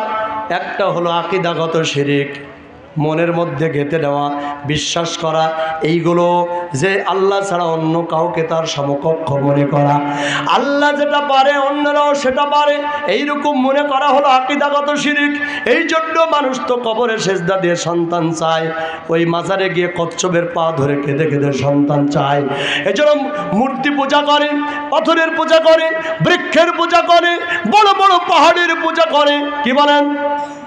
আছে না? না, এগুলো আকীদাগত শিরিক। যারা এটা করবে তারা মুসলমান থাকবে না, অবশ্যই তারা মুশরিক হয়ে যাবে। আর মুশরিকেরা অপবিত্র, তাদের থাকার জায়গা জাহান্নাম। দুই নম্বর হলো লোক দেখানো ইবাদত হলো মুশরিক। লোক দেখানো ইবাদত হলো শিরিক। লোক দেখানো ইবাদত কি? শিরিক। যেমন মনে করেন আপনি যদি এখানে দান করেন আর মনে করেন লোকে আমার দানবীর বলুক, তাহলে আপনি সওয়াব তো পাবেনই না, বরং আপনি শিরিক করবেন কার সাথে? আপনি মসজিদে গিয়েছেন, যদি আপনার নিয়াত থাকে আল্লাহর সন্তুষ্টির নিয়াত যদি না থাকে, আপনি যদি মনে করেন সমাজের মানুষ আমার নামাজি বলুক, তাহলে শিরিক হবে কার সাথে? কথা কি বোঝা যাচ্ছে? এইরকম করে যারা শিরিক করবে তারা লানত হবে, তারা ধ্বংসপ্রাপ্ত হয়ে যাবে। আল্লাহ সুবহানাহু ওয়া তাআলা কোরআনুল কারীমের সূরা নিসা 48 নম্বর আয়াতে কারিমায় বলেন, ইন্নাল্লাহা লা ইয়াগফিরু আন ইউশরাকা বিহি ওয়া ইয়াগফিরু মা দুনা যালিকা লিমান ইয়াশা ওয়া মান ইউশরিক বিল্লাহি ফাকাদ ইফতারা ইসমান আযীমা। আল্লাহ পাক বলেছেন, নিশ্চয় আল্লাহ তার সাথে করা শিরকের গুনাহ ক্ষমা করেন না। ওয়া ইয়াগফিরু মা দুনা যালিকা লিমান ইয়াশা, এছাড়া বান্দা যত গুনাহ করবে সব গুনাহ আমি আল্লাহ যারে খুশি মাফ করে দেব। ومن يشرك بالله فقد افترى إثما عظيما আল্লাহ সুবহানাহু ওয়া তাআলা বলেছেন যারা আল্লাহর সাথে শিরিক করবে, আল্লাহ রাব্বুল আলামিন বলেন যারা আল্লাহর সাথে শিরিক করবে তারা মস্ত বড় পাপের অতল গহ্বরে নিমজ্জিত হয়ে পড়বে। জোরে জোরে বলে নাউজুবিল্লাহ। শিরিকের গুনাহ ছাড়া যত গুনাহ আছে আল্লাহ মাফ করে দিবেন। আপনি পাহাড় সমান গুনাহ নিয়া রাতের আধারে তাহাজ্জুদের নামাজে দাঁড়ায়া যান। ভাইরা আমার কান লাগান, আপনি শিরিকের গুনাহ বাদ দিয়ে যত গুনাহ করেছেন, পাহাড়ের সমান গুনাহ করেছেন, রাতের আধারে আপনি দাঁড়িয়ে যান। তাম দুনিয়া যখন নিতর নিস্তব্ধ হয়ে যাবে, মানুষগুলো ঘুমিয়ে থাকবে, এমন অবস্থায় আপনি যাই নামাজ নিয়ে রবের কাছে দাঁড়ায় যান। সিজদায় গিয়ে চোখের তো ফোঁটা পানি ফেলেন। আপনার চোখের পানি জমিনে পড়তে দেরি হবে, কিন্তু আপনার জীবনের গুনাহ আল্লাহ মাফ করতে দেরি করবে না। হযরত আব্দুল্লাহ ইবনে মুবারক রাহমাতুল্লাহ আলাইহি তিনি যখন আল্লাহর ভয়ে কান্না করতেন, তখন চোখের পানিগুলো হাতের সাথে তেলের মতো মালিশ করে দিতেন। চোখের পানিগুলোকে হাতের মধ্যে তেলের মতো মালিশ করে নিয়ে সারা শরীরটা তিনি এই চোখের পানি মুছে দিতেন। সঙ্গীরা প্রশ্ন করতেন, এই কথা হবে না, সঙ্গীরা প্রশ্ন করতেন, হুজুর আপনি চোখের পানি কেন গায়ের সাথে মুছে দেন? আব্দুল্লাহ ইবনে মুবারক রাহমাতুল্লাহ আলাইহি বলেন, যে চোখ আল্লাহর ভয়ে কাঁদে ওই চোখ কখনো জাহান্নামের আগুনে পড়বে না। সেজন্য যে চোখ আল্লাহর ভয়ে চোখের পানি ছেড়ে দেয়, ওই পানি শরীরের যত জায়গায় স্পর্শ করবে জাহান্নামের আগুন ওই জায়গাগুলোতে স্পর্শ করবে না। সেজন্য আমি আল্লাহর ভয়ে কান্না ওই পানিগুলো তেলের মতো মালিশ করি। কিয়ামতের দিন আল্লাহ জাহান্নামকে হাজির করবেন। জাহান্নামের লেলি হাত জিহ্বা করো দুনিয়ার সব মানুষকে ঘেরাও করে ফেলবে। জাহান্নাম চিৎকার তর্জন গর্জন করবে। উম্মতকে বাঁচানোর জন্য নবীজি সিজদায় পড়ে যাবেন। আল্লাহ বলবেন, আমার নবী আপনি কেন সিজদায় পড়েছেন? রাসূল বলবেন, রব্বুল আলামিন এত কঠিন জাহান্নামের আওয়াজ আমার উম্মতরা ভীত হয়ে গেছে, এই জাহান্নামের আওয়াজ বন্ধ করতে হবে, আমার উম্মতদেরকে জাহান্নাম থেকে বাঁচাইতে হবে। আল্লাহ বলবেন, আপনি মাথা উঠান, টেনশন করবেন না, আপনার উম্মতদের আজকে মুক্তি দেওয়া হবে। রাসূল দাঁড়ায় যাবেন, আল্লাহ একটি কুদরতের পানি রাসূলের হাতে দিয়ে বলবেন, আপনি ছিটায়া দেন। বিশ্বনবী এই পানিটা যখন ছিটায় দিবে জাহান্নামের চিৎকার গর্জন সব কিছু বন্ধ হয়ে যাবে।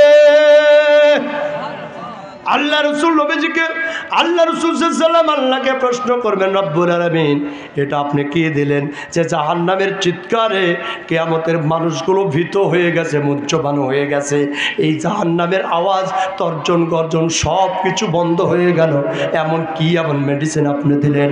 আল্লাহ রসুলকে জানাই দিলেন, নবী আপনার উম্মতের মধ্যে, আমার প্রিয় বান্দাদের মধ্যে যারা আল্লাহর ভয়ে ক্রন্দন করেছে, আমি আল্লাহ আমার ভয়ে কবিরা গুনাহগুলো ছেড়ে দিয়েছে, আমার ভয়ে চোখের পানি ছেড়ে দিয়ে রাতে রাধারে কেঁদেছে, ওই সমস্ত পাপী বান্দাদের চোখের পানিগুলো আমি নষ্ট করি নাই, আমার কুদরতি বোতলে তুলে ধরেছিলাম, ওই পানিটা আমি আজকে আপনারে দিয়েছি, আপনি জাহান্নামে ছিটিয়ে দিয়েছেন, জাহান্নামের তর্জন গর্জন সব বন্ধ হয়ে গেছে। এজন্য কার ভয়ে কাঁদবেন? আল্লাহর ভয়ে কাঁদতে হবে। ওই চোখের পানিগুলো শরীরে মাখবেন, দেখবেন জাহান্নামের আগুন ওই জায়গাগুলোতে স্পর্শ করবে না। আল্লাহ রাসূল বলেছেন, দুইটা চক্ষু কখনো জাহান্নামে যাবে না। নাম্বার 1, যেই চোখ আল্লাহর ভয়ে ক্রন্দন করে। নাম্বার 2, যেই চোখ রাত জেগে দিন কায়েমের আন্দোলনে অংশগ্রহণকারী, ওই সমস্ত মুজাহিদদের পাহারা দেয়, ওই সমস্ত চোখ কখনো জাহান্নামের আগুনে জ্বলবে না। আর তোমরা সেই মুজাহিদদের এক এক করে হত্যা করো, দিনের পাহারাদারদেরকে তোমরা গ্রেপ্তার করো, আর তোমরা জান্নাত পাবার জন্য 16 হাত জিহ্বা করে বসে আছো।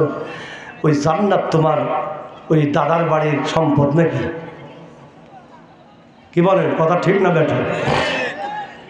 আমার আল্লাহ কি বললেন শোনেন, সূরা আহাজ 31 নম্বর আয়াত, ومن يشرك بالله فكأنما خر من السماء আল্লাহ পাক সুবহানাহু ওয়া তাআলা বলছেন যে ব্যক্তি আল্লাহর সাথে শিরিক করলো সে যেন আসমান থেকে খপ করে জমিনে পড়ে গেল। যে লোকটা আল্লাহর সাথে শিরিক করবে সে আসমান থেকে খপ করে জমিনে পড়ে যাবে। আসমান থেকে যদি জমিনে পড়ে যায় এই লোকটার কোনো ক্ষতি হবে? বুঝতে পারতেছেন না হয়তো। 5 তলা বিল্ডিং এর ছাদ থেকে পা পিছলে নিচে যদি পড়ে যান শক্ত কোনো জায়গায় আপনার কোনো ক্ষতি হবে? হবে? আচ্ছা 5 তলা বিল্ডিং থেকে ক্ষতি মনে হয় বেশি হবে না, 10 তলা বিল্ডিং এর ছাদ থেকে পড়ে গেলে ক্ষতি কম না বেশি? 20 তলার ছাদ থেকে পড়লে, বুর্জ টাওয়ার থেকে যদি পড়ে যান, আর আসমান থেকে পড়ে গেলে আপনার হাড়ের জোড়া আর একটাও থাকবে বলে মনে হয় না। তাহলে আল্লাহ কেন কথা বললেন যে যে ব্যক্তি আল্লাহর সাথে শিরিক করবে সে আসমান থেকে খপ করে পড়ে যাবে? কারণটা কি? এই কারণ জানার দরকার আছে না? আল্লাহ একটি এক্সাম্পল দিয়ে দুনিয়ার মানুষকে বুঝিয়েছেন শিরিক কত মারাত্মক অপরাধ। আল্লাহ বুঝাতে চেয়েছেন দুনিয়ার মানুষ শুনো, আসমান থেকে একটা মানুষ পড়ে গেলে যেমন তার জীবন থাকে না, শরীর চূর্ণ বিচূর্ণ হয়ে যাবে, মরে যাবে, মনুষ্য জাতি হিসাবে তার কোনো অস্তিত্ব থাকবে না, ঠিক তেমনি একজন মানুষ যখন আল্লাহর সাথে শিরিক করে আসমান থেকে পড়ে যাবার মতো অস্তিত্বহীন হয়ে যায় তার ইমানটা। তার মানে আসমান থেকে একটা মানুষ পড়ে গেলে যেমন তার অস্তিত্ব থাকে না, আল্লাহর সাথে শিরিক করলেও ওই ব্যক্তির ইমানের অস্তিত্ব ওই রকম আর থাকে না, যার কারণে ওই ইমান দিয়ে আল্লাহর জান্নাতে আর যাওয়া যায় না।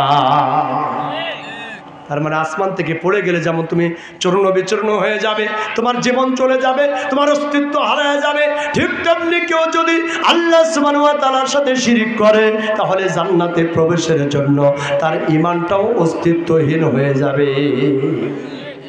এজন্য শিরিক করা যাবে না। আল্লাহ রাব্বুল আলামিন আরেকটি আয়াতে কারিমায় চমৎকার করে বলেছেন, ওয়া মাইয়ুশরিক বিল্লাহি ফাকাদ হারামাল্লাহু আলাইহিল জান্নাহ ওয়া মাওয়াহুন নার ওয়া মা লিয-যালিমিনা মিন আনসার।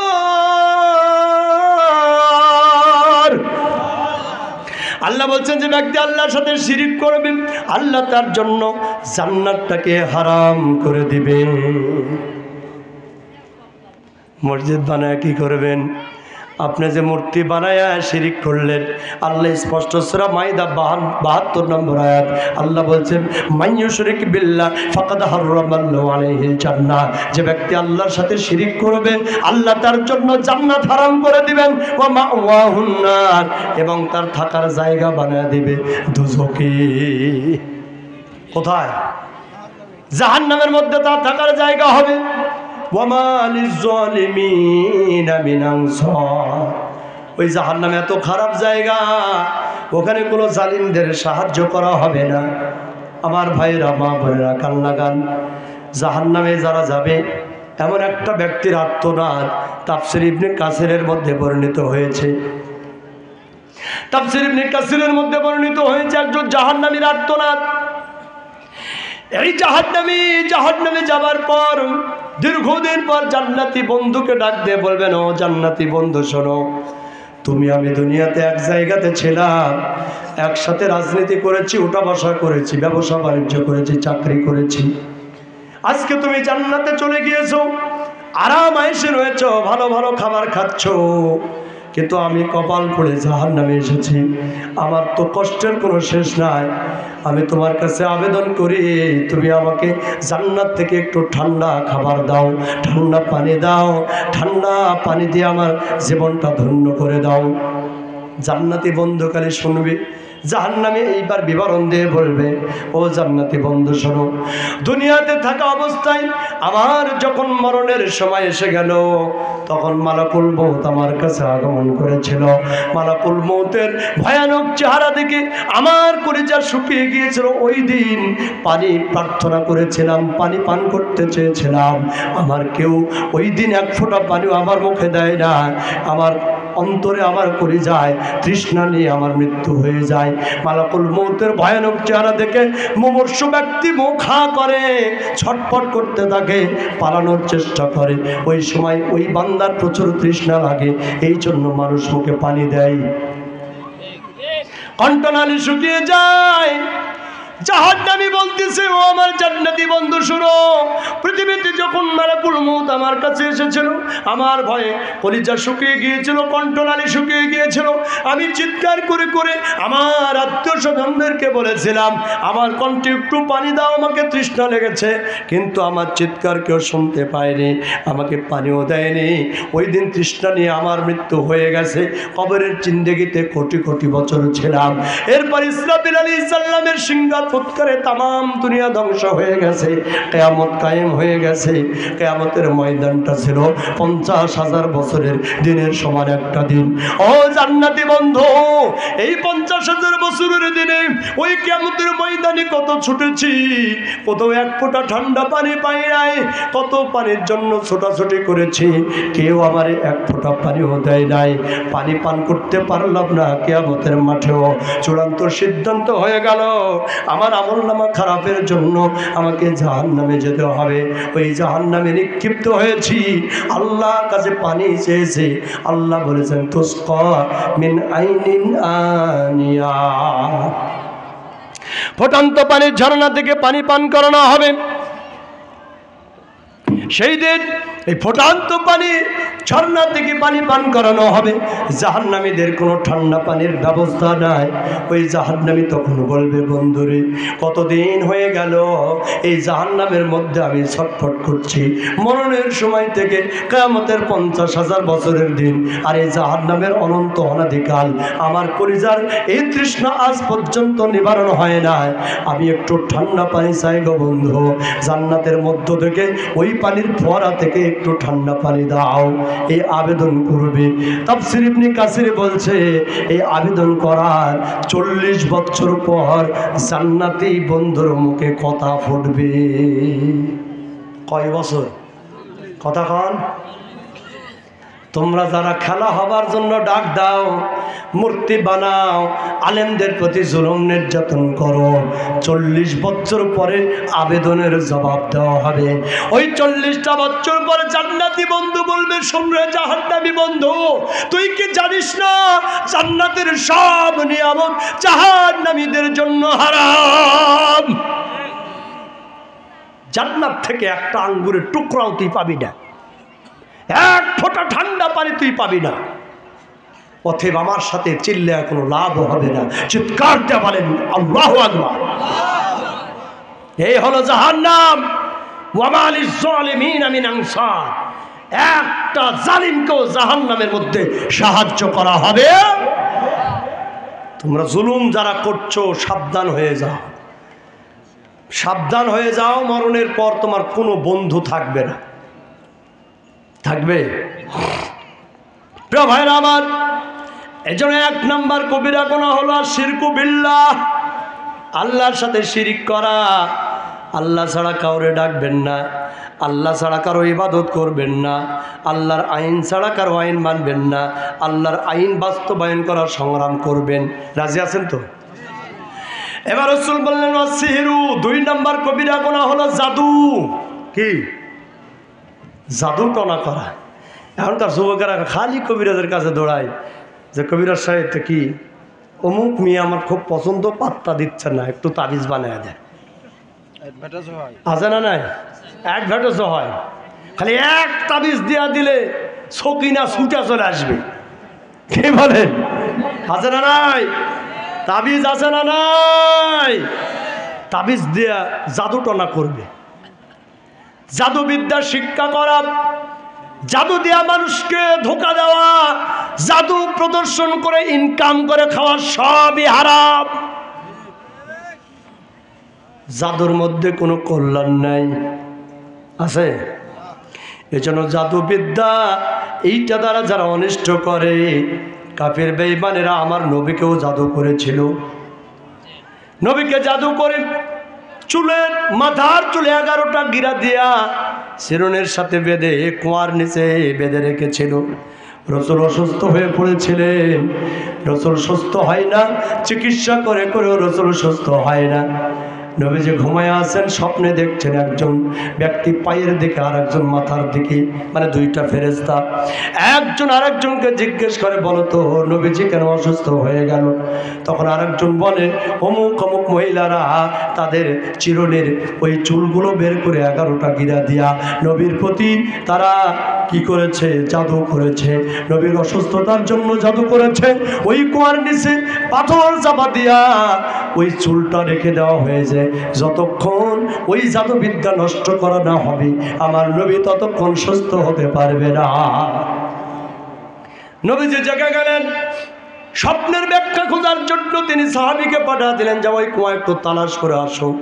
খোঁজ খবর করে দেখা গেল সত্যি কুয়ার নিচে পাথর চাপা দেয়া এক টুকরা চুল রাখা আছে। ওই চুলের মধ্যে 11টা গিরা। কয়টা? রাসূল চিন্তা করলেন, এই গিরা খুলবো কি দিয়া? এমন সময় আরশের মালিক সূরা নাযিল করলেন, সূরা ফালাক এবং সূরা নাস, দুইটা সূরা মিলে 11টা আয়াত।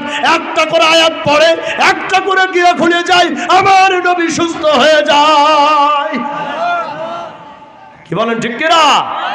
সুতরাং জাদুবিদ্যা করা এটা হারাম, এটা শিরিক, এটা কবিরা গুনাহ। জাদুবিদ্যা শিক্ষা করা, জাদু দিয়ে মানুষকে কষ্ট দেওয়া, এইটা হলো কবিরা গুনাহ। ছেড়ে দেওয়ার দরকার আছে না নাই? 3 নম্বর কবিরা গুনাহ হলো আল্লাহ রাসূল সাল্লাল্লাহু আলাইহি ওয়াসাল্লাম বলেছেন, ওয়াকাতুলুন নাফসিল্লাতী হারামাল্লাহু ইল্লা বিল হক। আল্লাহ বলেছেন, আল ইসলামের দণ্ডবিধি ছাড়া কোনো মানুষকে অন্যায়ভাবে হত্যা করা কবিরা গুনাহ। ইসলামের দণ্ডবিধি ছাড়া কোন মানুষকে অন্যায়ভাবে হত্যা করা কবিরা গুনাহ। ঠিক না বেটি? তার ইসলামের দণ্ডবিধি হলো, আল্লাহ রাসূল সাল্লাল্লাহু আলাইহি সাল্লাম বলেছেন, কিয়ামতের দিন আল্লাহ পাক সর্বপ্রথম হত্যা সম্বন্ধে বিচার করবেন। কিয়ামতের দিন সর্বপ্রথম হত্যার বিষয়ে বিচার করবেন। কি বিষয়ে? অমনোযোগী হয়েছেন আপনারা? অমনোযোগী হয়ে গেছেন? 3 নম্বর কবিরা গুনার আলোচনা চলছে, সেটি হলো ইসলামের দণ্ডবিধি ছাড়া কাউরে অন্যায়ভাবে হত্যা করা কবিরা গুনাহ। আমার রাসূল বলেছেন, কিয়ামতের দিন সবার প্রথমে হত্যার ব্যাপারে বিচার করা হবে। রাসূল সাল্লাল্লাহু আলাইহি ওয়াসাল্লাম বলেছেন, যে লোকটা কালিমার সাক্ষ্য দিয়েছে 3টা কারণ ছাড়া তার হত্যা করা যাবে না। যে মুসলমান কালিমার সাক্ষ্য দিয়েছে, লা ইলাহা ইল্লাল্লাহু মুহাম্মাদুর রাসূলুল্লাহ, এই কালিমার সাক্ষ্য যে মুসলমান দিয়েছে তাকে 3টা কারণ ছাড়া হত্যা করা যাবে না। কয়টা কারণ? নাম্বার 1, হত্যার বদলে হত্যা করা হবে। কালিমার সাক্ষ্য দেবার পর কেউ যদি কাউকে হত্যা করে, তাহলে বিচারকে হত্যাকারীকে হত্যার বদলে হত্যা করবে, এই আদেশ প্রদান করবে। কি বলেন? কিন্তু এই আদেশ কে দেবে? হুজুরেরা? এ কথা কন না, আল্লাহ তো দিয়েই দিছে। এই আদেশ কে করবে? এখন আপনার ভাইকে যে হত্যা করেছে, সমাজের একটা হুজুর যদি ফতোয়া দেয়া বলে তোর মেরে ফেল, আর আপনি যদি সমাজের সবাই মিলে একটা লোককে মেরে ফেলেন, সমাজের সব লোকের ফাঁসি হবে। ঠিক না বেটি? তাহলে এই হত্যার রায় কার্যকর কে করবে? জোরে বলেন। বিচারক এই রায় কার্যকর করবেন। দেশের খলিফা প্রধানমন্ত্রী এই রায় কার্যকর করবে। কিন্তু আমরা দেখেছি বাংলার জমিনে একজন হিন্দুকে কুপিয়ে হত্যা করার পরও বিচার হয়নি। এদেশের বর্ষিয়ান আলেমদেরকে বিনা কারণে হত্যা করেছে, বিচার হয়নি। সুতরাং এই হত্যার বিচারের রায় কার্য করার জন্য দেশের রাষ্ট্রপ্রধানকে ইসলামী শাসক হতে হবে। কি বলেন ঠিক কিনা? জোরে বলেন ঠিক কিনা? হত্যার বদলে হত্যার রায় কার্য করার জন্য রাষ্ট্রীয়ভাবে খলিফা নির্বাচিত হতে হবে, ইসলামী আদর্শের মূর্ত প্রতীক রাষ্ট্রপ্রধান হতে হবে। এখন কি তা আছে? তাহলে এটা পরিবর্তন করার সংগ্রাম করা আপনার জন্য ফরজ। নাম্বার 2, রাসূল বলেছেন, বিবাহিত অবস্থায় কেউ যদি জিনা ব্যভিচার করে তাহলে তার হত্যা করা লাগবে। কি করা লাগবে? বিবাহিত অবস্থায় যদি জিনা ব্যভিচার করে তাহলে তার শাস্তি হলো মৃত্যুদণ্ড, হত্যা। জেনার শাস্তি দুই রকম। নাম্বার 1, অবিবাহিত অবস্থায় জেনা করলে 100টা বেত্রাঘাত মারা লাগবে। আয-যানিয়াতু ওয়াজ-যানি ফাজলিদু কুল্লা ওয়াহিদিন মিনহুমা মিআতা জালদা। ঠিক কি না? 100টা মারা লাগবে বেত্রাঘাত। আর যদি বিবাহিত অবস্থায় জেনা ব্যভিচার করে, রাসূল বলেছেন রজম করতে হবে। রজমটা হলো বোকার গলা পর্যন্ত মাটির নিচে পুঁতে ফেলে জীবন্ত মানুষকে পাথর মেরে মস্তিষ্ক চূর্ণ বিচূর্ণ করে দিতে হবে। কথা বলেন ঠিক কিনা?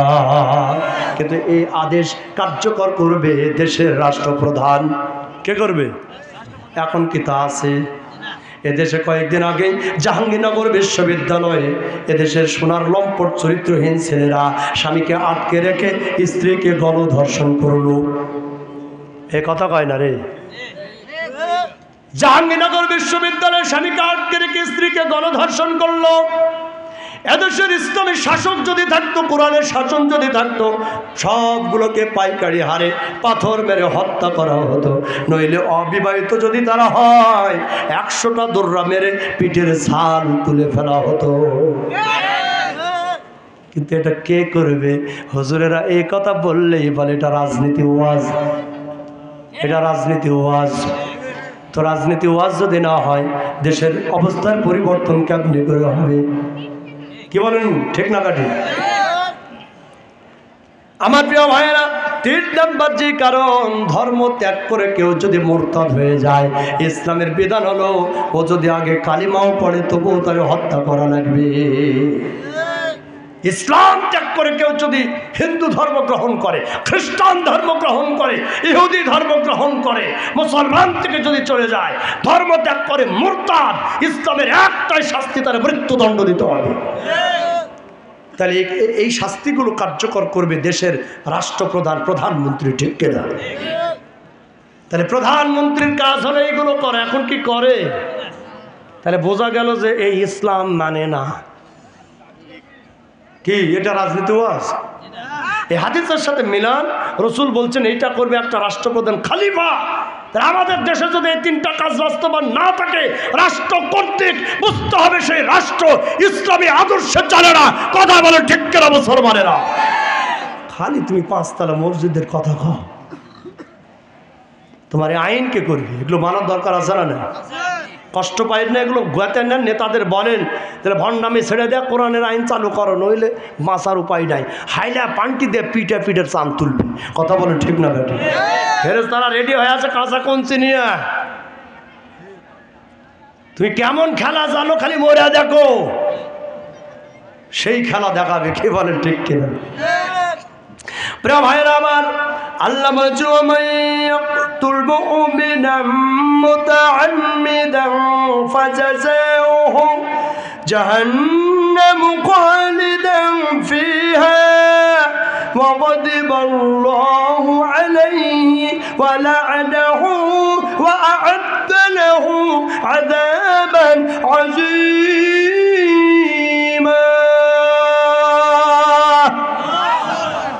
কোরআনুল কারীমের সূরা আন-নিসা 93 নম্বর আয়াতে কারিমা আল্লাহ পাক বলেছেন, যদি কেউ কাউরে অন্যায়ভাবে হত্যা করে, কেউ যদি কাউরে অন্যায়ভাবে হত্যা করে, তাহলে তার শাস্তি হলো জাহান্নামের আগুন, জাহান্নামে তারে জ্বলতে হবে। কথা বলেন ঠিক কি না? অন্যায়ভাবে যদি কেউ কাউরে হত্যা করে তাহলে তারে জাহান্নামে জ্বলা লাগবে। খালিদান ফিহা, অনন্ত অনাদিকাল এই জাহান্নামে জ্বলতে হবে। ওয়া গাযিবাল্লাহু আলাইহি, ওই ব্যক্তির উপরে, হত্যাকারীর উপরে আল্লাহর গজব পতিত হবে। ঠিক কি না? ওয়া লা'নাহু, আল্লাহর অভিশাপ তার প্রতি বর্ষিত হবে। ওয়া আ'আদ্দা লাহু আযাবান আযীমা, আর আল্লাহ ওই সমস্ত খুনিদের জন্য চিরস্থায়ী শাস্তি বরাদ্দ রেখেছেন, মস্ত বড় শাস্তি বরাদ্দ রেখেছেন। কথা বলেন ঠিক কি না? আমার প্রিয় চারঘাটবাসীরা, কান পেতে শোনেন, যারা দেশের শীর্ষ আলেমদেরকে বিনা কারণে হত্যা করেছে, অন্যায় হত্যার তোকমা লাগিয়ে যারা আমাদের আল্লামাকে দীর্ঘ 13টি বছর জেলখানায় বন্দী রেখেছে, হাস্যোজ্জ্বল চেহারার আল্লামা, যাকে দেখে অসুস্থ মনে হয়নি, মেডিকেলে গিয়ে যার প্রাণ কেড়ে দেওয়া হয়েছে, এই অন্যায়ভাবে যারা হত্যা করেছে, আল্লাহর আয়াতুল অনুযায়ী তাদের প্রতি গজব পড়বে। কথা বলে ঠিক কিনা মুসলমানেরা? তারা গজবের শিকার হবে। বড় গজব তাদের জন্য অপেক্ষা করছে, যারা কোরআনের পাখিদেরকে একের পর এক হত্যা করেছে। কথা বলে ঠিক কিনা মুসলমানেরা? তারা রক্ষা পাবে না। আল্লাহর স্পষ্ট ঘোষণা, তাদের প্রতি কয়েক প্রকারের শাস্তি আসবে। নাম্বার 1, আল্লাহ তাদের জন্য জাহান্নাম প্রস্তুত রেখেছেন। নাম্বার 2, আল্লাহর গজব তাদের উপরে পতিত হবে। নাম্বার 3, আল্লাহর লানত অভিশাপ তাদের প্রতি। নাম্বার 4, বিরাট শাস্তি আল্লাহ তাদের জন্য রেডি রেখেছেন। আল্লাহর কথা মিথ্যা হবে নাকি? আল্লাহর কথা কি মিথ্যা হবে? ভাইরা আমার, আল্লাহর কথা মিথ্যা হবে না। আল্লাহ শাস্তি বরাদ্দ রেখেছেন, এটাই হবে। কি বলেন ঠিক কিনা? শুধু মুমিনদের ধৈর্য ধারণ করে একটু অপেক্ষা করতে হবে। প্রিয় ভাইরা আমার, রাত 12টার কোঠায় আমি কবিরা গুনাহ নিয়ে 3 নম্বর পর্যন্ত গেছি, বাকি আছে আরও 4টা। আর অল্প সময় আমি আপনাদের সামনে একটু কথা বলি। 4 নম্বর কবিরা গুনাহ হলো ওয়াকলুর রিবা, সুদ খাওয়া। সুদখোর এলাকায় আছে নাকি বলেন? যেভাবে আওয়াজ দিচ্ছে মনে হচ্ছে সুদের আড়ত আছে এই জায়গায়। সুদ আছে ভাই এলাকায়? আমাদের নেতারা সুদের কারবার চালু করে রেখেছে। কি বলেন ঠিক কিনা? সমাজ সুদে ভরে গেছে। দাড়িওয়ালা টুপিওয়ালারাও মাঝে মধ্যে সুদ চালায়। সমাজের অনেক নেতৃবৃন্দ সুদের আসর জমে। 1000 টাকা ধার যাবেন, জিন্দাগানি দিবে না। আর যদি বলেন প্রতি 1000-এ 200 টাকা মাসে, তাহলে বলবে 1000 দরকার না, তুই 1 কোটি টাকা নিয়ে যা। কি বলেন ঠিক না ভাই? হাইরে সুদখোর বাটপার। সুদখোরদের সর্বনিম্ন গুনাহ হলো নিজের মায়ের সাথে জেনা করা। বেহায়া সুদখোরেরা এটা চিন্তাই করে না। সুদ দিয়ে টাকা বাড়ায় আর খায়। সুদের অর্থ খাওয়ার চাইতে ওই মাটি সেনা খাওয়া ভালো, না খায় মরে যাওয়া ভালো। তাও সুদের অর্থ খাওয়া ঠিক নয়। কি বলে ঠিক কিনা? সুদের সর্বোচ্চ গুনাহ হলো আল্লাহ এবং তার রাসূলের সাথে যুদ্ধ করা। কি করা? সুদখোরেরা আল্লাহ এবং তার রাসূলের সাথে যুদ্ধ করার সামিল। 5 নম্বর কবিরা গুনাহ হলো ওয়াকলু মালিল ইয়াতীম, ইয়াতীমের সম্পদ আত্মসাৎ করা, তার মানে হকদারদের হক নষ্ট করে খাওয়া। 6 নম্বর কবিরা গুনাহ হলো ওয়াতাওয়াল্লি ইয়াউমাজ যাহফি, যুদ্ধের ময়দান থেকে পলায়ন করা, জিহাদের ময়দান থেকে পালিয়ে যাওয়া। এইটা হলো কবিরা গুনাহ। এই অংশটুকু আপনাকে একটু বোঝানোর চেষ্টা করব। জিহাদ মানে প্রাণান্তকর প্রচেষ্টা চালানো। ঠিক না ব্যাঠিক? ইসলামের জন্য যুদ্ধ হলো জিহাদ, যেটি প্রাণান্তকর প্রচেষ্টা চালানো আল্লাহর আইন বাস্তবায়ন করার জন্য। এর নাম জিহাদ। ঠিক না ব্যাঠিক? জিহাদ মানে রক্তপাত করা নয়, মারামারি করা নয়, কাটাকাটি করা নয়, ঝগড়া বিবাদ করা নয়, প্রাণান্তকর প্রচেষ্টা চালানো। যেমন এই সমাজে সুদ প্রতিষ্ঠিত আছে, আর আল্লাহ বলেছেন সুদ খাওয়া হারাম। তাহলে এই সুদ এই সমাজ থেকে তুলে দেবার প্রাণপণ চেষ্টা করা প্রত্যেক মুসলমানের 100% ইমানি দায়িত্ব। কি বলো ঠিক কিনা? তাহলে যে সমাজে সুদ আছে, সুদ সরানোর জন্য ওইটা জিহাদের ময়দান। যে সমাজে যারা ব্যভিচার আছে, ওইটা বন্ধ করার জন্য সংগ্রাম চালানো, ওইটা জিহাদের ময়দান। কথা কি বোঝা যায়? তাহলে আমাদের সমাজে সুদ আছে, ঘুষ আছে, দুর্নীতি আছে, জিনা ব্যভিচার আছে, অন্যায় আছে, সব পাপাচারে ভরে আছে। এখন এইগুলো মূলোৎপাটন করার, উৎখাত করার চেষ্টা আমাদের করার দরকার আছে না নাই? এখন যারা এটা চেষ্টা করতে যায়, উল্টো পাল্টো করতে চায়, এটা মুছে দিয়ে আল্লাহর আইন প্রতিষ্ঠা করতে চায়, তারাই কিন্তু জালিমের দ্বারা নির্যাতনের শিকার হয়। এখন এই নির্যাতনের ভয়ে যারা হাত গুটা বসে থাকবে, ও হাজী সাহেব সুদ খেলে আমার কি, অতএব যা খুশি তাই হয়ে যাক, আমি কিছু বলবো না, লা ইলাহা ইল্লাল্লাহ জিকির করো। এই বিপদের ভয়ে যারা সমাজ থেকে সুদ বিতাড়িত করার সংগ্রাম করবে না, যারা ব্যভিচার দূর করার সংগ্রাম করবে না, যারা অন্যায় মূলোৎপাটন করার সংগ্রাম করবে না, তারাই যুদ্ধের ময়দান থেকে পালিয়ে থাকার শামিল। এইটা কবিরা গুনাহ। জোরে বলেন ঠিক কিনা? অতএব দিন কায়েমের আন্দোলন থেকে যারা হাত কুটিয়ে বসে থেকেছে, তারাই যুদ্ধের ময়দান থেকে পালিয়ে থাকার শামিল, তারাই কবিরা গুনাহে লিপ্ত হয়েছে। অতএব আপনার অর্থ দিয়ে, আপনার শ্রম দিয়ে, জীবন দিয়ে আল্লাহর জমিনে আল্লাহর কোরআনের শাসন প্রতিষ্ঠা করতে হবে। আর কোরআন বিবর্জিত যে সমস্ত মতবাদ প্রতিষ্ঠিত আছে সেইগুলোকে উৎখাত করতে হবে। কি বলেন ঠিক কিনা? যারা এটা করবে না, বিপদের ভয়ে দূরে থাকবে, তারাই এই যুদ্ধের ময়দান থেকে পালিয়ে থাকার শামিল। কথা কি বোঝা গেছে? অতএব আগামীকাল থেকে কোরআনের শাসন প্রতিষ্ঠার আন্দোলনে ঝাঁপিয়ে পড়ে। টাকা দিয়ে, বুদ্ধি দিয়ে, বক্তৃতা দিয়ে, যার যতটুকু সামর্থ্য আছে বঙ্গবন্ধুর মতো ওই সামর্থ্য নিয়ে ময়দানে ঝাঁপিয়ে পড়তে হবে। কথা বলেন ঠিক কিনা? বঙ্গবন্ধু একটা ভালো কথা বলেছিলেন, দেশ স্বাধীন করতে যার যা আছে তাই নিয়ে ময়দানে ঝাঁপিয়ে পড়ো। এটা কোরআনেরই কথা। দিন কায়েমের জন্য যার যতটুকু সামর্থ্য আছে তাই নিয়ে ময়দানে ঝাঁপিয়ে পড়ো। কি বলেন ঠিক না ঠিক মুসলমানেরা? আপনার টাকা নাই, আপনার ফিটনেস ভালো আছে, ময়দানে নামে। আপনি কথা বলতে পারেন না, আপনি অর্থ দেন। আপনি বক্তৃতা দিতে পারেন, বক্তৃতা দেন। যে সামনে করে পারেন জিহাদের ময়দানে কাজ করেন। কি বলেন ঠিক না ব্যাটি? দুনিয়ার সব মানুষ বক্তৃতা দিতে পারবে না, দুনিয়ার সব মানুষ অর্থ দিতে পারবে না, দুনিয়ার সবাই সম্মুখ সমরে বুকে রক্ত ঢেলে দিতে পারবে না। প্রত্যেকটা সেক্টরে লোক ভাগ ভাগ করা আছে। এজন্য যে যেই সেক্টরে পারবে সে যেন সেখান থেকেই দিন কায়েমের সংগ্রাম চালিয়ে যায়। কথা বলেন ঠিক না ব্যাটি? যারা এখান থেকে হাত গুটিয়ে নিয়ে দূরে থাকবে তারাই কবিরা গুনার শামিল। কথা কি বোঝা গেছে? নাম্বার 7 নাম্বার কবিরা গুনাহ হলো আল্লাহ কাসফুল মুহসানাতিল মুমিনাতিল গাফিলাত। সতী সাধবী মুমিনা নারীর প্রতি যারা মিথ্যা জেনার অপবাদ দেয়, সতী সাধবী মুমিনা নারীদের প্রতি যারা মিথ্যা জেনার অপবাদ দেয়, এই মিথ্যা জেনার অপবাদ দেওয়াটা কবিরা গুনাহ। এটা আমাদের মেয়েদের মধ্যে বেশি হয়। অমুকের মেয়ে যা খারাপ, সারা দিন ওই ছেলের সাথে খালি হাত ধরে ঘুরে বেড়ায়, আন্দাজি বলে বললো, দেখেনি কিন্তু ঠিক না বেটা? অমুকে এই করলো, অমুকের বউ এই করলো, অমুকের মেয়ে এই করলো, সেই করলো, ৭,৭০,০০০ কথা, মিথ্যা বানোয়াট কথা সমাজে প্রচার করে। করে কি করে না? মিথ্যা অপবাদ দানকারী কেউ যদি কারো বিরুদ্ধে একটা অভিযোগ দেয়, অপবাদ দেয়, এইটার সত্যতা প্রমাণ করার জন্য কোরআন বলেছে 4 জন সাক্ষী হাজির করতে হবে। কয়জন? 4 জন সাক্ষী হাজির করতে যদি ব্যর্থ হয়, কোরআন বলেছে যে অপবাদ দিল তার পিঠের উপরে 80টা বেতের আঘাত মারতে হবে।